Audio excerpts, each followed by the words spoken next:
So much has changed in the world just in the last 10 years. Like, so much has changed. Tools available, expectation of customers, cost of things. Like, we can't run at the same cost levels. We can't run at the same speed levels. You've got to use new tools and new ideas and new ways. You have to shift expectations. Constructing your life is about much more than just building a bank account.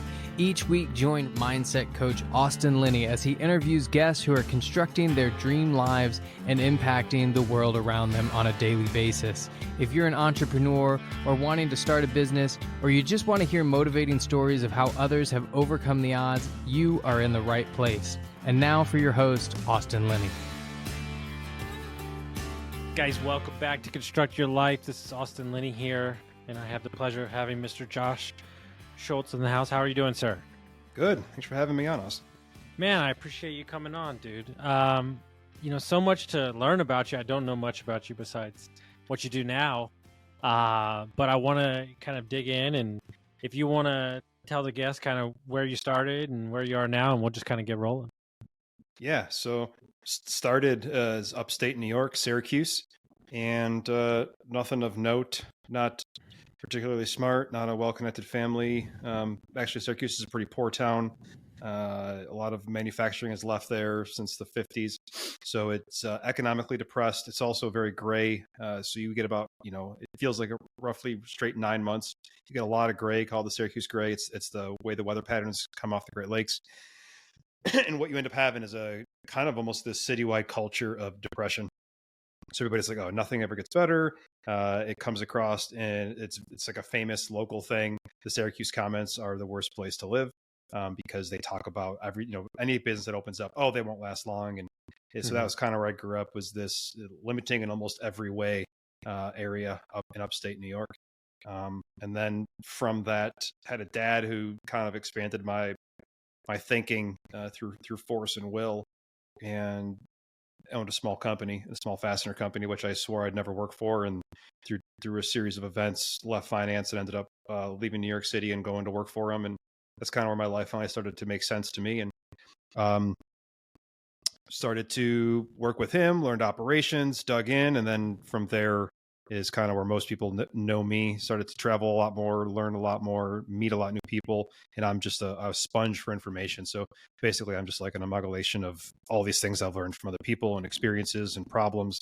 My 20s had a ton of issues and problems, everything from personal issues and depression and bipolar and all that, all the way through to friends and losing cultures and stuff. And so that, I think, helped me get a little stronger and figure some things out and realize that you can live life on accident and you can have a lot of problems, or you can start to get purposeful about it, and you can avoid a lot of those problems by just thinking about who you are and how you act and stuff. No, I love that. And currently where I'm living at the moment, it's very gray here. Most of the big, this is where oil started. Most of those big companies have left over the last 50, 60 years. So I know that mentality that you're talking about. And I'm sure, like, you live in Austin now. Oh yeah. And, different. Austin's the city of like, hey, we're just going to keep building it. And funny enough about Austin, lived there on and off for 10 years. I thought it was dead like 9 years ago. And then every year it's picked up since then. And so, what a juxtaposition, I would imagine, to get away from that kind of like woe is me attitude to an optimistic. Did that change like internally how you saw like business and yourself, or was that like, because people don't really talk about environment enough, right? You buying some business in the middle of nowhere, or you're moving, and they don't really focus. I know at least I didn't in my younger days how much my environment mattered. Yeah, 100%. I actually just got a wake up call on it over holiday break. So I haven't been back much. I think I went back once to visit my family for a few days. But when I was there, I was constantly, I thought I was banging out the walls, right? So I had friends that were leaving. I was trying to learn from them. I was traveling to Colorado. I was traveling to California. I was visiting businesses, and I'm like, man, I'm really growing. And it wasn't until I left. I've been in Austin for about 4 years now. I've made a lot of friends here that are doing all these interesting things. And just by being here, almost like osmosis, you pick up on, hey, there's buildings always being built. New businesses are always opening. Very few times do you see them closing. Cranes are downtown. The conversations you hear are, even when businesses close, it's like, well, it's okay. We're going to open up another one. We'll figure this out. and you just talk to people and you realize how much your mindset changes from just being soaked in that different culture. My friends are all doing interesting things, and you realize that the world is full of interesting opportunities if you're open to them. Or when I was in Syracuse, I was like, there's only 4 things to do. I better hunker down and focus. And not that I'm not focused now, but it's just it almost takes the pressure off of, hey, there's a lot of areas to look at. There's a lot of creativity out there. And so when I went back for the holidays, I was driving around, and in my mind, I was just like, if I lived here, like, where would I even go on a Saturday morning? What would I do? Who would I call if I moved back here? And I was just kind of running myself through this kind of mental exercise. And I realized I wouldn't, my life is so much richer now. The people, the conversations I have. And then you think about like the compounding, right? So if I have those great conversations every day for 4 years straight, I didn't realize how much that was notching me up a little bit at a time until I went back to Syracuse and kind of compared it. And it's like, oh, my life has grown so much. I literally outgrew this town, not in a bad way. I still love Syracuse and a lot of things about it, but I just realized I wouldn't be the same person if I went back. I don't know if I could go back, even if I wanted to. Guys, let me take a minute to tell you about my buddies over at Lead Hub, Ben and Aaron, the best humans I know. Not only are they amazing at marketing for trade companies, but Ben started his HVAC company in his garage, sold it for multi-million-dollars. So when this guy talks, I listen. When we took over Dietz Mechanical, we had 22 reviews in 22 years. In 7 short months, we went from 22 reviews to 107.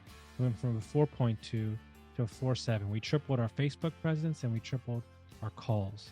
If you're an HVAC, plumbing, electric, landscaping company, and you're looking for a no BS approach to marketing, you're looking for people who have done it before, you got to go to leadhub.net. Anytime I meet a young person and they ask me what they should do, I said, you should go somewhere. Pick way somewhere away. For sure. Like way away. Like I remember we went on a one-way trip to Spain, Portugal, and France, and I had a night with a group of 10 people, and I speak barely any Spanish. And we spent 12 hours together at his wife's birthday. And I had the best time ever, and I don't really know what they were talking about. But that experience has always stuck with me, right? And so, like, anytime I meet a young person, they're like, what do you think I should do? And I'm like, well, I think you should find a job. You can work from your laptop. I think you should work your butt off, get around good people, and travel and get to know these different things. I was talking about with somebody today, the more and more, and you're in manufacturing, so you probably see it more than most. The more and more I get into the business world, the more and more I realize there's a million ways to make a ton of money. There's a million ways to impact people. There's so many people that have great businesses doing wild stuff, and it doesn't have to be the traditional way that you see it. That's what I think we forgot, is there's so many opportunities out there. One of my favorite things to do when I travel is go a little outside. I've done this for almost 10, 12 years.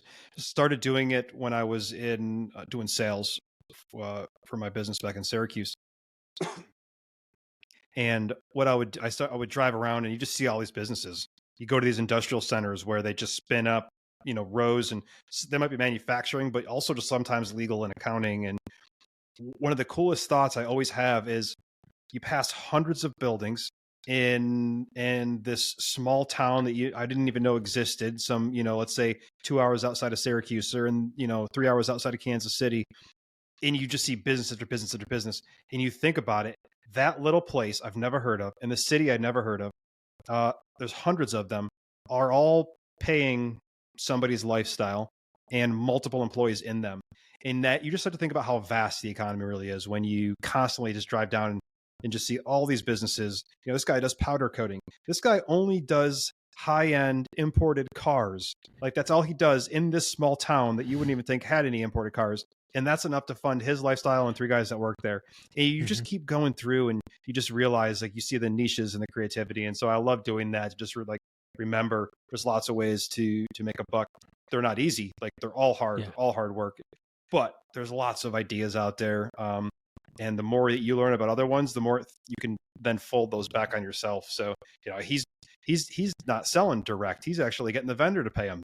That's interesting. How could I use that idea and work with my vendors to somehow get a rebate to then work with my customers at a lower price point? And again, you just sharpens you. You just get sharper and sharper the more you expose yourself to this. And then back to what you said. So if you can move somewhere where, like, there's so much going on, you're exposing yourself to so many new ideas, just compounding, and you compound that for years, and you're a totally different person with a different mental model and frameworks and pattern recognition in your brain, that you can literally come up with ideas that you wouldn't have been able to come up with a couple of years earlier. I met a guy who ran a big industrial fund, ex-Air Force guy out of San Francisco, pilot. And what they do is they find a business that's successful.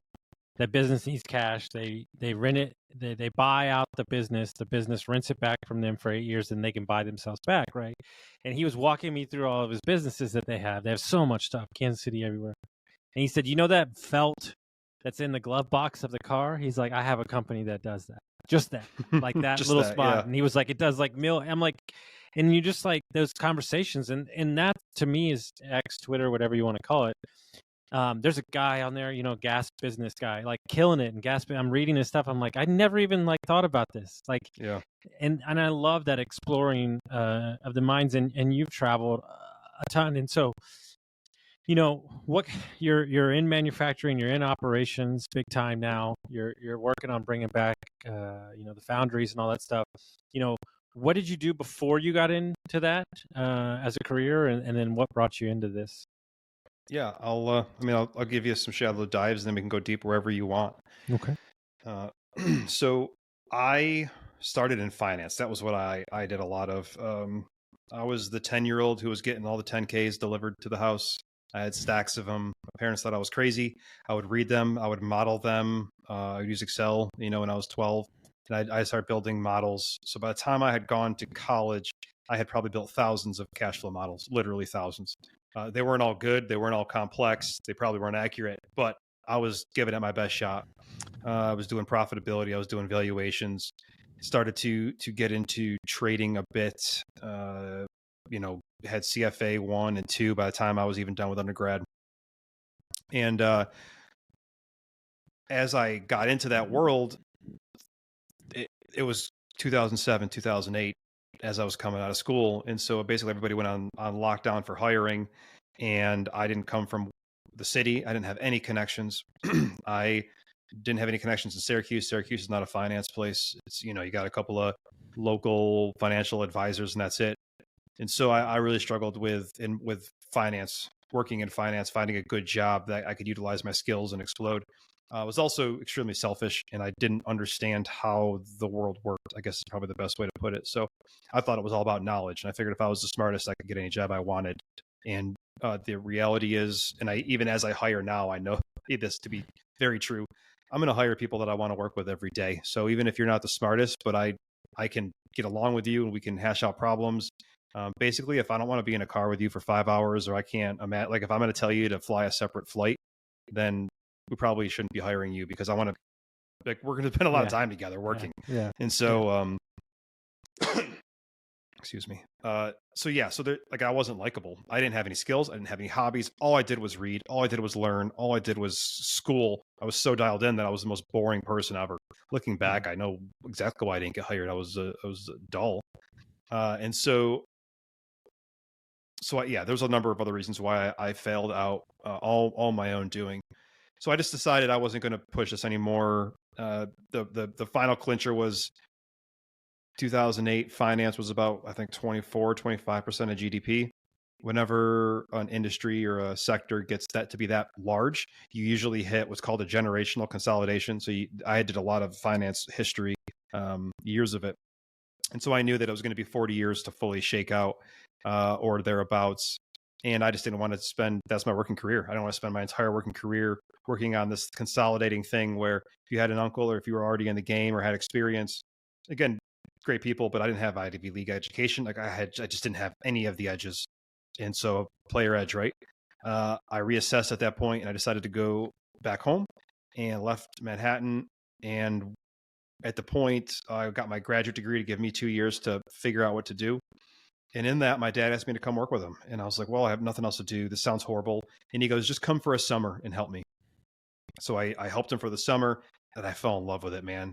I fell in love with blue collar workers. I fell in love with holding parts in your hand. I fell in love with manufacturing. I started visiting them to help them with issues that they were having with our products. I loved walking the floors. Man, I loved everything about it. I love the problems, all the math. I love the math of finance. And so I thought I was going to miss that, but modeling supply chain and all this stuff, I found my thing and I dove in head first, ended up working with him full time, ended up starting my own business.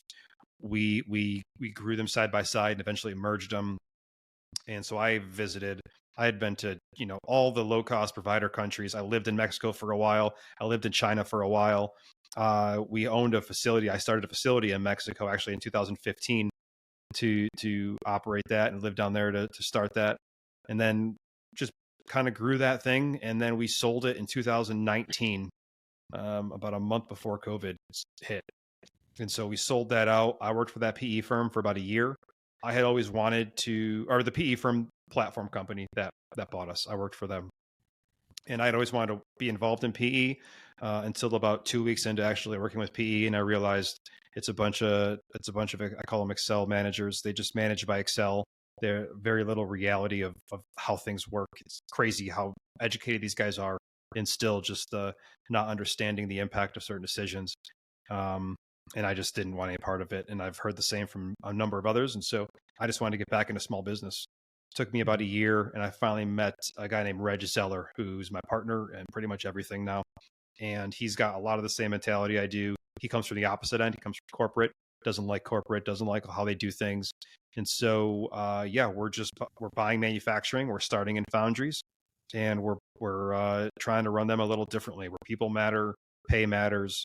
We make an impact, we're profitable, and just rethinking everything from how do the phones work, and the normal way is not profitable. You can't just take the model and their usual business playbook. You've got to rethink everything. And so by focusing on every detail and putting it together, so far we've been able to build profitable, cash flow positive, higher paying jobs through the foundries. No, I love that. And there's two things about your partnership that cracks me up, and he actually just booked today. I'll have him on next month. But y'all don't do meetings, which I love, because like I'm even though I'm very disciplined, I'm the anti guy. If it's not on my schedule, it's kind of like, hey, things happen, right? So that's the first thing I love. But more importantly, like it feels like, obviously you could tell if you're financial modeling at the age you were, you're extremely detail oriented and extremely ops focused on what you do. It takes a certain type of trust and responsibility and ownership for you to take his, your partner, but for you to take his thing and kind of let him do his thing and let him do the process to that obviously is some getting to know each other first. But did y'all click just like that right off the bat and kind of found your places? We did actually. I think the first thing that was mentioned was I forget what he said. He said, "Come on up and check out the foundry or whatever." And I said, I'm not really looking to work with anybody. I'm kind of done consulting. And I made a comment, and I was like, "Well, if you drive me around some fall foliage and put on some Sinatra and we can grab a cigar," I said, "it'll be worth a trip up." And he goes, "Oh, I think we're going to get along." And we legit put on Sinatra and hung out and smoked cigars within 2 days of that call. And I was up there. And just, from that, I forget how he says it, but I'll say we're two sides of the same coin. We have a ton of similarity in who we are outside of work, and we have a ton of polarity who we are inside of work. So together we're focused on the same mission. We're like the same person. We often say the same thing at the same time. It's kind of funny shooting it back and forth when both of our messages hit and it's like the same thing. But in work, he is a very big picture. He needs to chew on things for a long time and think about it. I'm a little more tactical. I'm going to get to the bottom of it. And so when you put those together, you've got like a fully formed, kind of exec level, and that just works well. We stay each other's way. I know what I'm good at. I know what I'm not good at. And I have no ego around that. I'm happy to just call Reg and say, "Hey, here's what I need done." And he's happy to call me and say, "Hey, here's what I need done." And just pass stuff off and trust each other that he's going to do some things better than me and vice versa. I think high trust, low ego. If you can do that, you can do a lot of cool things. And what I want to talk today with you about right now is like ops, right? Like I think with the way the economy is, the market, just the interest rates, everything we're in, I think this next period of time is really going to be an operation point of view. Like it is down and dirty. It's war. You're spending time with him and your team sometimes more than you even spend time with your family because you're in it. You're growing.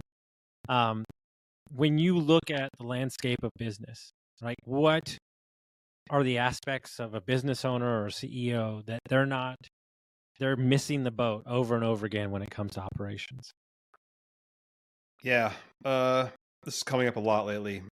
So much so that I've started recording answers to a lot of the questions I'm getting in Loom, and I'm up to about 50. I was just telling Reg earlier, I was on the phone with him. I got like 50 to 65 to 10-minute bites on this with visuals. What I'm seeing is, one, they don't do it on purpose. So I'm going to say this, and I know anybody listening to be like, oh, that's not me.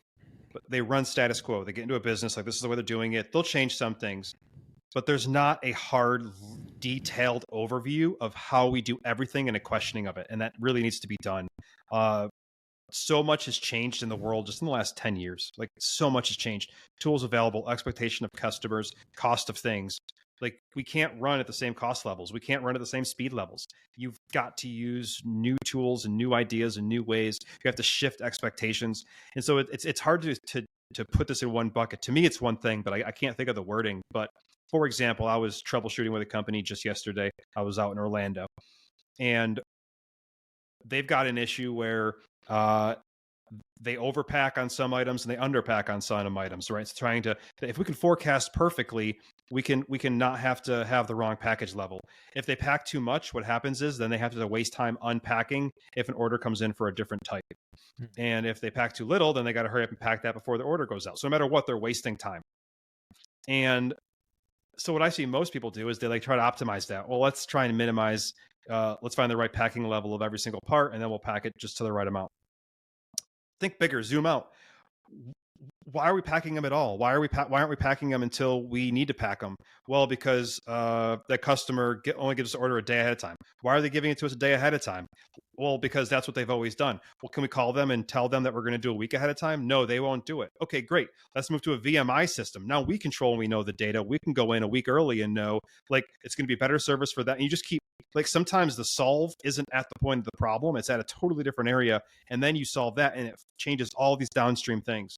That higher level tactical implementation, I do not see that often. I see a lot of people just attacking the problem at the point, and what they end up is what I call scar tissue. You end up with band-aids and these weird solutions that technically solve the problem, but it's like not quite in the right way, and it's going to make another problem maybe not quite as big, and you just got scar tissue everywhere. And then none of them actually align to what I call the strategic access line. So this is a line that goes from mission straight through to what you continuously do every day and the language that you use. And it goes through annual planning. It goes through all this stuff. So you have this line that's all kind of zigzaggy instead of straight up and down. That's the first thing is they're not really great at solving the problems in the correct way that is thinking 20 years out. The second thing that I see a lot is accountability. Okay, so you have this plan. So many people are afraid to hold people accountable or don't know how to hold people accountable. Holding somebody accountable is not pointing out their mistakes and rubbing their nose in it.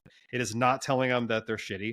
And it's not avoiding them and not having a conversation because you're afraid to have the tough conversation. There is a middle ground where you respect them, you build them up through accountability, but there is a clear, accountable thing to do. And we need to hold that. And that is where I see so many places crash. You know, the manager kind of knows what needs to be done. Yeah, I told them once a quarter, we tell them, but there's no thread that threads accountability for the annually to the quarterly to what we're doing daily. It doesn't always have to be numbers, but there's just no accountability. Maybe only the manager does it. Team leads don't. So yeah, if you could set up your strategic access line and you could have way better accountability, those are the two big needle movers. I mean, think about a business. To be successful, you need to produce cash. If you have a good plan, that plan hopefully ends in positive cash flow. So you just got to meet that plan. Well, how do you meet? So design the right plan. And then how do you get to that plan? You hold the right people accountable to that plan. If you can do that, right people doing the right thing, and that thing ends up in positive cash flow, like mathematically, you have to have good cash flow. You have to have a good business. You just have to nail those three things, which are obviously very big things, right? The right people, the plan, and the strategic access line, like doing the right thing. That's why I wanted to have them on, guys. You just heard a masterclass of how I love it. I mean, dude, that's my thing, because I read a book called The Private Equity Playbook by Adam Coffey, and he says he's built $3 billion plus companies, and they had 50,000 machine washers, and they were breaking the axles on the vans because the coins were so heavy. And he said, well, why don't we have cards? And they go, well, this is just the way we've always done it. Yeah. He changed the cards, and then everybody was fine, and the axles didn't break on the truck anymore. I love it. So I have notes for this day one speech, and I just reviewed them because I gave it to somebody. And one of the notes is, and you got to set this up correctly, is that conversation. I do not want to ever hear it's the way we've always done it. I don't want to hear this is the way it's done. And so to set that up, what I say is, hey, you know what? Our goal is to be number one, and then define that niche, whatever it is. Small for us, small non-ferrous foundries in the US. Those are the constraints. We want to be number one there. Anybody raise your hand? Are we number one today? Oh, everybody, nope, we're not. Okay, so I'm just going to walk this back. Every decision we've made, every process we have, everything we do up till now has not made us number one. I can guarantee you it is not going to magically make us number one next year, which means we have to change what we're doing here in order to be number one. And now to be number one means we have to do it better than everybody. That's the top level. So we can't just change it. We have to make it better. We have to raise the bar. So we're going to raise the bar on service. We're going to raise the bar on production, on quality, on hiring. We're going to raise the bar everywhere. It's going to get harder. We're going to do the hard work to be number one. So when we talk about changing things out, I promise you, I never want to hear it's the way we've always done it. Every other foundry does it this way. That's too hard, because I just got rid of all those excuses for you. I know it's going to be hard. I know no one does it this way. Our goal is number one. To get there, we have to do it number one. And I'm excited to build the number one company with you, because I'm going to benefit and you're going to benefit. And then I break down exactly how they benefit. We get into P&L, we get into the new bonus structure, and we, again, that access line, direct from here's what we're doing to your pocket. And we draw that line and connect it and make it very tactical for them. So yeah, 100%. We don't want to do it the same way. I'm glad nobody does it this way. It means we're onto something. We're going to have an edge. Yeah, I want to share another one with you because you love this stuff from the same book, same company. They had laundromats everywhere. They had tons. I mean, the most you've ever seen, $1 billion worth. And each maintenance guy, had 35 keys. So they had a key for each room. And there was a big key room. And if that guy was off, like, he knew muscle memory, but he tried to do it one day and it took him like all day just to, check machines. And so he asked somebody back at the main office, he said, why do we do this? He said, well, the pickpockets were really bad. And he goes, when was that? And they go, 1950. And he goes, when's the last time somebody was pickpocketed? And they go, oh, it's been 50 years. Well, why do we do it this way? So he changed everything to one key. And they gain 50% efficiency in their business. 100%. I was at one of our plants, and man, a lot of looking smart is just asking really stupid questions. Honestly, I had one of our guys be like, "I love when you come because you rethink everything." And I told him, I was like, "Hey, bud, I haven't rethought a thing. All I've done is ask really obvious questions." So he said we. It's a guy who's in purchasing, and he's like, I have to make sure that I print and I type up all these quality certificates for all the shipments. I'm like, why are you typing up quality certificates? He goes, well, the shipping computer can't. I was like, why can't we get a shipping computer that can? He's like, well, I don't know. He's like, oh, we did, but the plant manager didn't get it all installed yet. I go, why is the plant manager installing computers? He has a way bigger job. We can just get an IT person for $150 to come in. And it's like just a lot of stupid questions. By the time we were done, for $150 and 2 hours of labor, we moved that to where it should have been, the quality department, which freed up procurement to not get called in every day, which was happening. He was getting called in every day for shipments. And I'm like, guys, just ask the stupid questions and then solve them.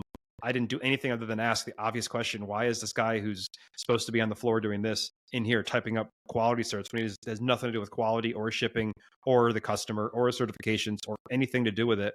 And it's always, that's more scar tissue. That's more fixes at the point and instead of, or just being cheap and not paying the $150. But I guarantee you we wasted way more than $150 with that guy walking around not doing his job. At some point, if something happens over and over again and the problem isn't fixed, you're the problem. That's what I had to realize in my big Airbnb business. I'm like, wow, you're complaining about this problem, and you're going, wait, the only common denominator here is me. Me. Just fix it. Yeah.